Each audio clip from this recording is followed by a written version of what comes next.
brought to you by Puneet Balan Group and Maharashtra Tourism.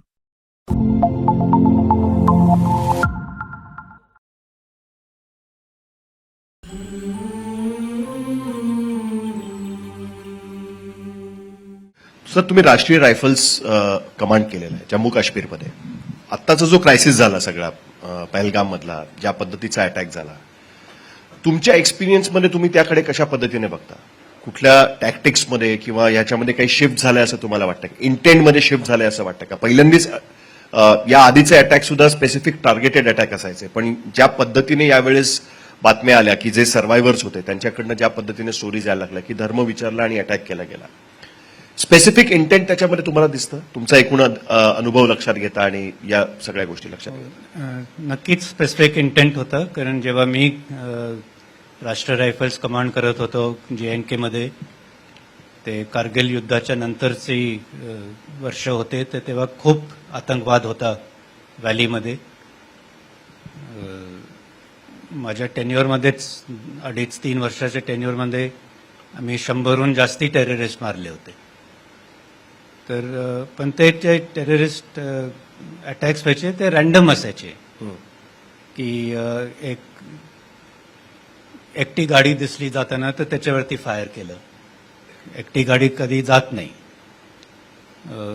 Patrolling party जर का गेली असेल आणि ते नीट आपलं काम करत नसेल तर असे ऑपॉर्च्युनिटी टार्गेट्स बघून, पण असं एक ठिकाणी जायचं, नेमकं विचारायचं की धर्म काय आहे आणि मग ते टार्गेट करायचं.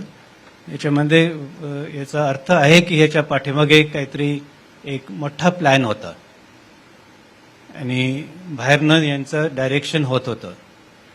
आणि याचा मुद्दा होता की भारतात हे विभाजन आणणं हिंदू आणि मुस्लिममध्ये. तर पण ते ह्याच्यामध्ये सफल नाही झाले, कारण आपण ती बुद्धी दाखवली की आपण ह्या ट्रॅपमध्ये नाही फसलो, की एकदम त्यांच्या विरुद्ध काही आपण केलं नाही. 1-2 न्यूज रिपोर्ट्स आले होते की काश्मीरी स्टुडंट्स कुठे दिल्लीमध्ये का अजून कुठले तरी त्यांना थोडंसं हॅरेसमेंट झालं, पण एकदम ते लवकरात लवकर ते संपलं सुद्धा. म्हणून तो हल्ला झाला, त्याच्यामध्ये 26 लोक गेले, ते खूपच वाईट झालं. पण जे त्यांचा मोठा मुद्दा होता ते विभाजन करणं, ते नाही जमलं त्यांना. And that is goes to show the strength of our country.